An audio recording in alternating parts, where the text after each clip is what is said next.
안녕하세요. 생활인의 시계 김생활입니다. 오늘은 시계에 대한 이야기를 시작하기 전에 잠깐 공지할 내용이 있는데요. 이제부터 생활인의 시계 인스타그램을 본격적으로 운영을 해보려고 합니다. 고정 댓글 밑에다가 생활인의 시계 인스타그램 주소를 남겨두도록 하겠습니다. 많이 팔로우 해주시고요. 해시태그 생활인의 시계를 이용하셔서 시계에 관한 이야기를 들려주시거나 자기 시계 자랑을 해주셔도 좋을 것 같습니다. SNS에서 좀 더 편하게 여러분들과 시계에 대한 이야기를 나눌 수 있는 계기를 좀 만들어 보고 싶습니다. 오늘도 새로운 마이크로 브랜드를 소개해 드리려고 합니다. 날씨 좋은 캘리포니아에서 온 베어라는 마이크로 브랜드인데요. 일상생활은 물론이고 등산이나 자전거, 수영, 서핑, 낚시 같은 다양한 수상 활동과 아웃도어 활동에 잘 어울리는 튼튼하고 믿음직한 필드 시계를 전문적으로 만들고 있는 회사입니다. 저희 생활인의 시계라는 채널의 취지에 아주 잘 맞는 브랜드라는 생각이 들어서 섭외를 했습니다. 저희 채널이 소개하는 대개의 마이크로 브랜드가 흔히 그렇듯이 베어의 역사도 그리 길지는 않습니다. 라이언 토레스와 리건 쿡이라는 젊은 친구들이 2015년에 로스앤젤레스에서 설립한 회사고요. 어떤 상황에서도 풀 필요가 없는 튼튼한 전천후 시계를 $150 정도의 경제적인 가격에 만들어 보자는 목표 하에서 회사를 만들었다고 합니다. 디트로이트에서 시놀라라는 회사가 성공했던 걸 어느 정도 벤치마킹을 했는지 캘리포니아에서 모든 시계의 검수와 조립을 한다는 사실을 굉장히 강조를 하고 있습니다. 물론 무브먼트는 스위스 론다의 제품이고 기타 부품들은 홍콩의 공장에서 대체로 가지고 왔겠지만 적어도 조립은 미국에서 가장 사랑받는 도시들 중에 하나인 로스앤젤레스에서 한다는 거죠. 설립된 지 얼마 안 된 마이크로 브랜드들이 흔히 그렇듯이 창업자 두 사람이 고객 응대부터 대외 홍보 활동까지 거의 모든 과정을 다 하고 있는 것 같습니다. 그래서 사실 베어는 저희 채널이 섭외는 굉장히 오래전에 했는데 연락이 원활하게 되지가 않아가지고 편성까지 오는데 시간이 오래 걸렸습니다. 저도 중간에는 조금 짜증이 나서 시계가 시원치 않으면 시원하게 까버려야 되겠다고 벼르고 있었는데요.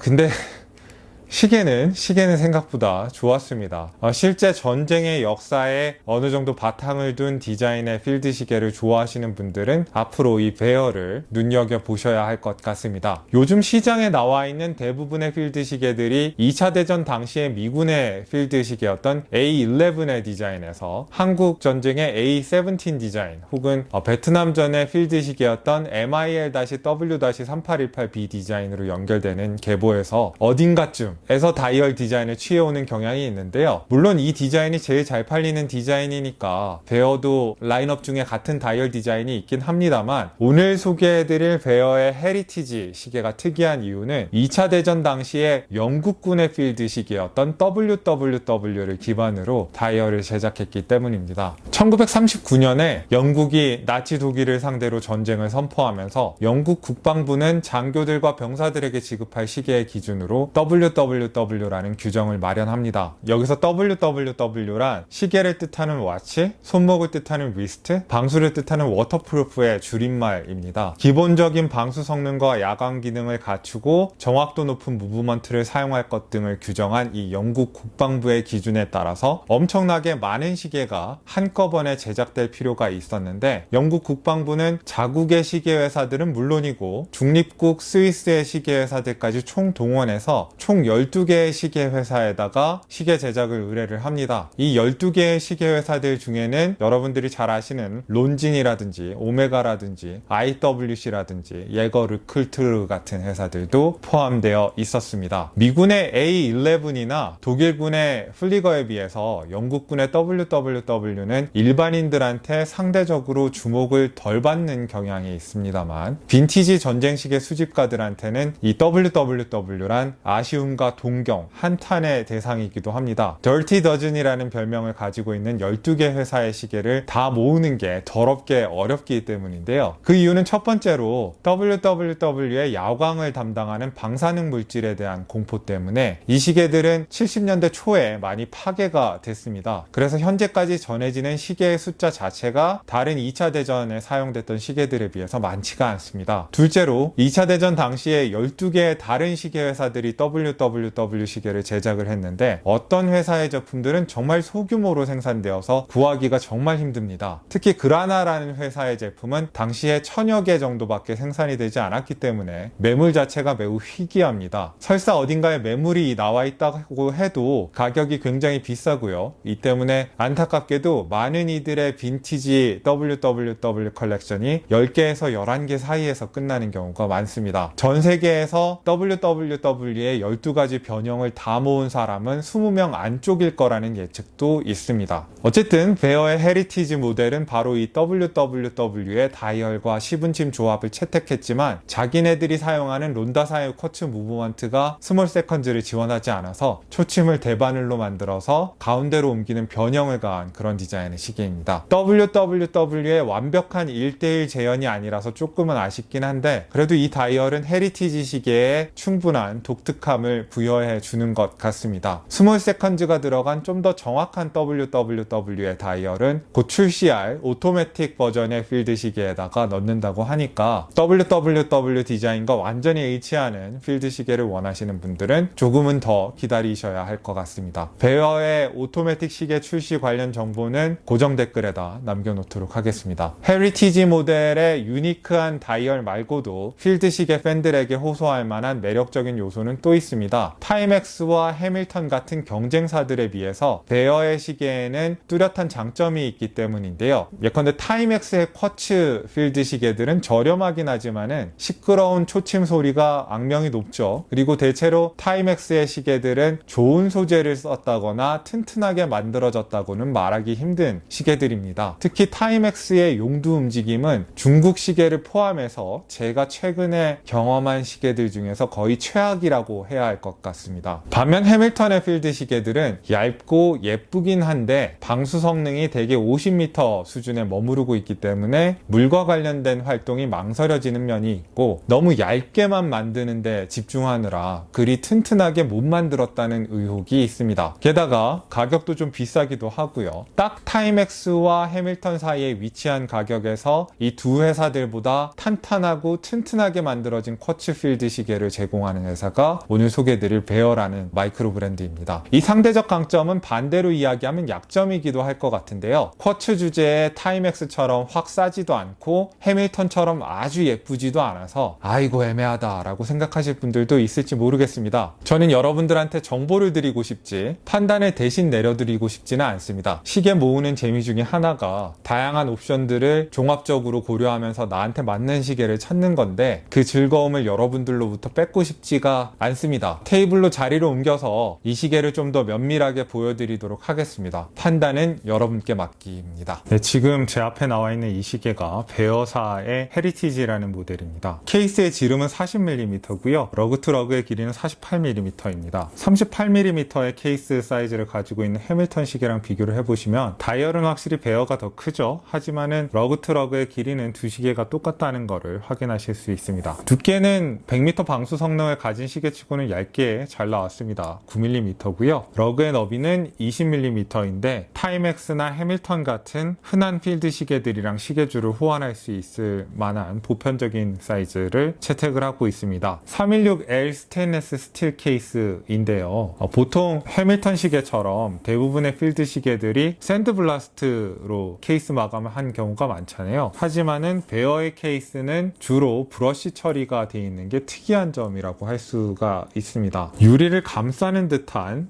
고운 곡선의 얇은 베젤에는 얇은 선을 가진 원형의 브러쉬가 적용이 됐고요. 러그의 정면에는 위에서 아래로 떨어지는 고운 브러쉬가 적용이 됐고 케이스 측면에는 가로 방향의 브러쉬가 곱게 들어가 있습니다. 베어가 하는 광고 같은 걸 보면은 동가격대 시계 중에서 자기네 시계가 마감이 케이스 마감이 제일 좋다 뭐 이런 자랑을 하던데 아주 거짓말 같지는 않은 게 브러쉬 처리 같은 걸 보면은 고우면서도 이게 흐리멍텅하지 않고 결이 아주 살아 있습니다. 그리고 케이스의 모서리 부분은 이렇게 폴리시 처리가 돼 있는데 이런 복잡한 마감은 이 시계보다는 비싼 시계에서 주로 보던 마감이라고 할 수 있습니다. 케이스가 아주 얇은 시계인데요. 그렇다고 납작하게만 만든 건 아니고 손목을 안아주는 듯한 이 곡선의 처리 같은 것들이 굉장히 좋습니다. 케이스의 형태 같은 것도 착용감을 고려해가지고 굉장히 생각을 많이 기울인 그런 케이스인 것 같습니다. 시계 유리는 평평한 사파이어 크리스탈이고요. 무반사 코팅을 내부에 따로 한 것 같지는 않은데 다이얼이 깊지가 않고 유리의 표면이 평면이기 때문에 시계를 봤을 때 언뜻 보이는 투명도와 반사도는 매우 우수한 편이라고 해야 되겠습니다. 다이얼의 바탕은 아주 약한 사틴 처리가 된 검은색인데요. 빛에 따라서 적극적으로 반응하는 그런 다이얼은 아니기 때문에 조명에 따라서 언뜻 보면 그냥 매트한 검은색 다이얼 같아 보이기도 합니다. 그러나 밝은 데서 보면은 확실히 뭔가 표면에 처리가 되어 있는 걸 확인하실 수 있고요. 짙은 검은색의 다이얼과 완벽한 대비를 이루는 챕터링과 인덱스의 색깔은 깨끗한 흰색입니다. 이 철도 모양의 분을 나타내는 챕터링이라든지 아라비아 숫자가 커다랗게 박혀있는 인덱스라든지 물감을 다소 두텁게 발라가지고 약간 도톰하게 올라온 숫자나 이 5분 단위 마커의 모습 같은 건 확실히 이 시계가 영국군의 필드 시계였던 WWW를 오마주하고 있음을 확인하게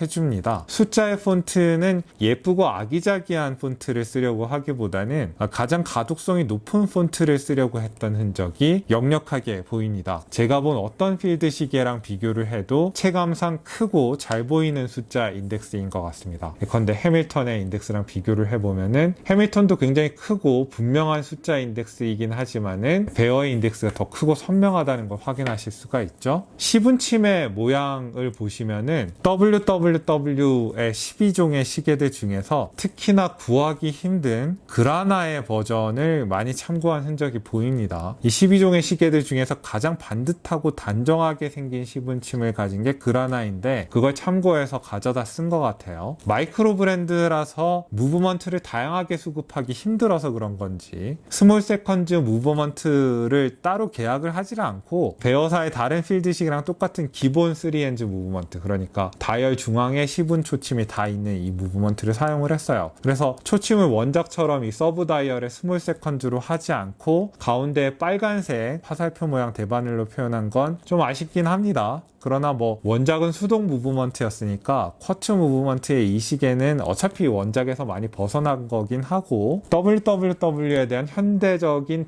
재해석이라고 주장한다면은 뭐 그런가 보다 하고 받아들일 만한 면도 있습니다. 제가 봤을 때 초침의 선택보다 더 최악인 건 이 시계의 날짜창입니다. 셋이 숫자 인덱스를 대충 파먹은 듯한 날짜창인데 도대체 이 깔끔하고 가독성 좋은 시계에다 왜 이런 원작에도 없는 못생긴 날짜창을 굳이 넣었는지 저는 잘 모르겠다는 생각이 듭니다. 해밀턴처럼 테두리에 선처리라도 좀 했으면 깔끔해 보일 텐데 그것도 아니고 세련된 다이얼을 갖다가 망쳐놨다는 생각이 좀 듭니다. 물론 생활인의 시계 시청자분들 중에서 날짜창에 있는 걸 더 선호하는 분들이 많다는 걸 저도 알고 있습니다. 그리고 일반 대중들한테 아마 여론조사 같은 거를 하면은 날짜창에 있는 걸 선호하는 분들이 더 많을 것 같아요. 편하니까요. 그렇지만 제 개인적인 의견으로는 세상에 날짜창이 들어가서 더 예뻐지는 시계는 없습니다. 많은 다이얼 디자인들이 대충 쥐파먹은 듯한 이런 날짜창 때문에 망하는 경우가 많습니다. 오히려 뭐 그래도 날짜창에서 살짝 삐끗하긴 했지만은 다이얼의 브랜드 이름과 100m 방수 성능 그리고 6시 방향의 아메리칸 어셈블리 이 간단한 문구 말고 다른 장식적인 문구나 장식 같은 거를 최대한 생략한 건 아주 잘했습니다. 덕분에 필드 시계의 본령에 충실한 가독성 좋고 굉장히 단순한 다이얼이 나왔는데요. 멋부리지 않고 정말 시계의 본연의 기능에 충실한 다이얼인데 참 같은 필드 시계라도 미국 회사의 실용주의적인 사고방식이 이렇게 드러나는 게 재밌다는 생각이 듭니다. 이 시계의 무브먼트는 스위스의 론다사의 715 무브먼트를 사용을 하고 있는데 일본의 미오타와 함께 아마 가장 널리 쓰이는 쿼츠 무브먼트를 만드는 회사가 론다라는 생각이 듭니다. 뭐 스위스 무브먼트라고 해서 미오타보다 압도적으로 성능상의 장점이 있는 건 아니고요. 가장 눈에 띄는 장점을 꼽으라면 미오타에 비해서 배터리 수명이 길다는 겁니다. 대부분의 미오타 무브먼트가 2-3년의 배터리 수명을 가지고 있다면은 이 시계에 들어간 론다 715 같은 경우에는 거의 디지털 시계의 수명에 못지않은 5년 정도의 배터리 수명을 가지고 있습니다. 한 달 오차는 뭐 마이너스 20초에서 플러스 20초 사이 정도라고 해요.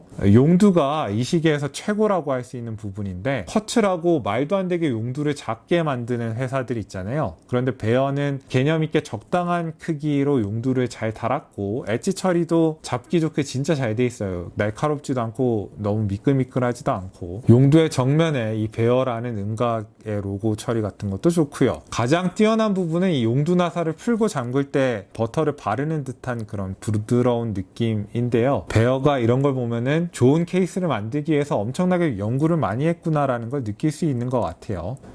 용두를 반 정도 뽑으면은 위로 방향으로 돌리면 이제 날짜창이 변경이 되고요. 용두를 완전히 뽑아서 회전을 시키면은 분침이 움직이는 걸 보실 수 있죠.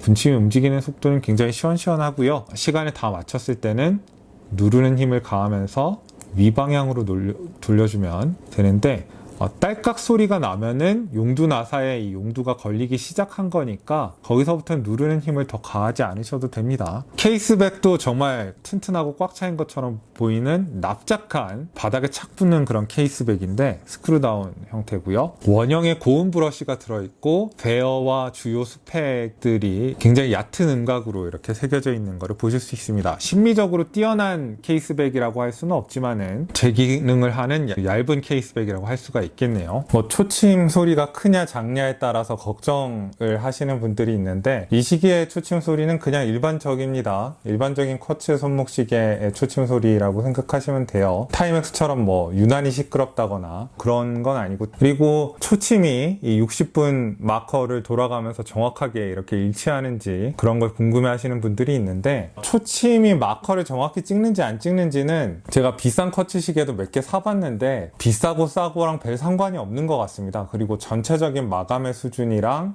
초침이 마커에 일치하는지 여부가 그렇게 완벽하게 일치하는 것 같지도 않고요. 그러니까 초침이 마커에 일치하지 않더라도 전체적인 마감의 수준은 높은 시계들도 얼마든지 있을 수 있습니다. 이 시계는 전체적인 마감 수준은 아까 말씀을 드렸고 높은 편이라고 말씀을 드렸고, 그리고 제가 받은 이 시계의 경우에는 초침이 비교적 60분 마커에 정확하게 딱딱 꽂히는 편입니다. 비교적이요. 자세히 보면은 중간중간에 벗어나는 구간도 있습니다만은 대체로 잘 맞습니다. 이 시계 방수 성능 수준은 100m인데요. 요즘 워낙 다이버 시계들이 300m 그리고 500m까지 방수 성능을 보장한다고 나오니까 100m를 우습게 생각하시는 분들이 좀 많은 것 같습니다. 그런데 제대로 신경 써서 만든 100m 방수 시계는 사실 다이빙을 제외한 거의 모든 물과 관련된 활동을 다 할 수 있는 수준의 성능이에요. 요즘 나오는 어떤 100m 방수 시계들은 물론 용두 나사 잠금 기능이 없고 케이스도 좀 엉성하게 만든 것 같아서 믿을 수가 없는데, 베어의 필드 시계를 제가 사용해보고 이 헤리티지 시계를 사용해보고 느낀 점은 진짜 탄탄하게 잘 만들었고 제대로 방수 테스트를 거쳐서 나온 시계 같다는 겁니다. 다른 경쟁사의 필드 시계들이 대체로 30m나 50m 수준에 이르는 방수 성능에 머무르는 경우가 많은데, 그거랑 비교를 했을 때 베어의 100m 방수 성능은 이 시계만의 특별한 장점이라고 할 수 있을 것 같습니다. 만약에 이 시계를 차고 등산에 갔다가 계곡을 보고 뛰어들고 싶으면 그냥 뛰어들어도 되는 그런 시계인 거죠. 물론 해밀턴이나 타이맥스 차고 물에 뛰어든다고 바로 고장이 나진 않겠지만은 살금살금 물이 새기 시작한 시계가 시계의 수명을 빠르게 줄이는데 엄청난 역할을 합니다. 저라면은 해밀턴이나 타이맥스 가지고는 물과 관련된 활동을 하지 않을 것 같아요. 적어도 베어의 수준 이상의 방수 성능을 가진 시계를 사용할 것 같습니다. 슈퍼루미노바를 채택하고 있는 이 시계의 야광은 밝기와 지속성 면에서는 그렇게 자랑할 면이 없는 것 같습니다. 그러나 우리가 알고 있다시피 경쟁사의 필드 시계들도 야광 성능은 다 별로였습니다. 야광에 한 가지 색깔이 아니라 두 가지 색깔이 들어가고 숫자 인덱스에 전부 같이 야광을 입히셨다는 점에서는 5분 마커에만 야광을 칠한 해밀턴보다는 조금 나은 면이 있다고 할 수는 있겠네요. 이 시계의 시계줄은 여러 가지 옵션을 여러분들이 주문하실 때 선택을 하실 수 있는데요. 미국의 유명한 가죽 가공 회사인 홀윈의 가죽을 잘라서 만든 이 가죽줄 하나랑 나일론 나트줄 2개가 들어있는 시계를 사시면은 가격이 199불이고요. 그냥 가죽줄 없이 나일론 나트줄 2개만 들어있는 옵션을 선택하시면 가격이 165불입니다. 그런데 한국까지 배송료 10불을 내셔야 되니까 가죽줄 옵션을 고르시면 총 가격이 209불이 되어서 관부가세를 부과를 받습니다. 200불을 넘기 때문에 총 가격의 18.8%를 내셔야 돼요. 세금으로. 여기 가죽줄이 홀윈사의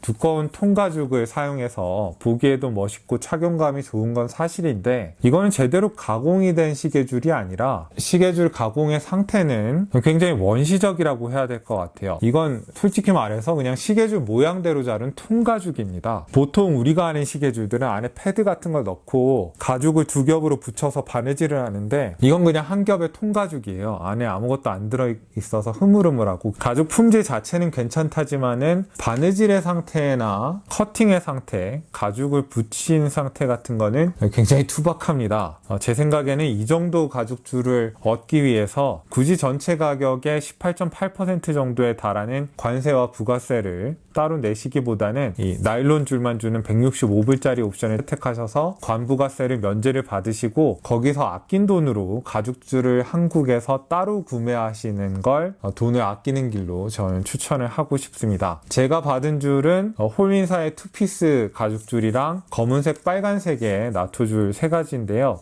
외양으로 봐도 이 가죽줄보다 빨간색의 나토줄을 채웠을 때 시계 인물이 제일 사는 것 같습니다. 굳이 가죽줄에 대한 집착이 없으시다면은 제일 싼 옵션으로 주문을 하시고 따로 줄을 주문하시는 게 나을 것 같습니다. 네, 7인치 정도의 손목 굵기를 가지고 있는 제 손목에 이 가죽줄을 채운 베어의 헤리티지 시계를 착용해 보면 이런 느낌입니다.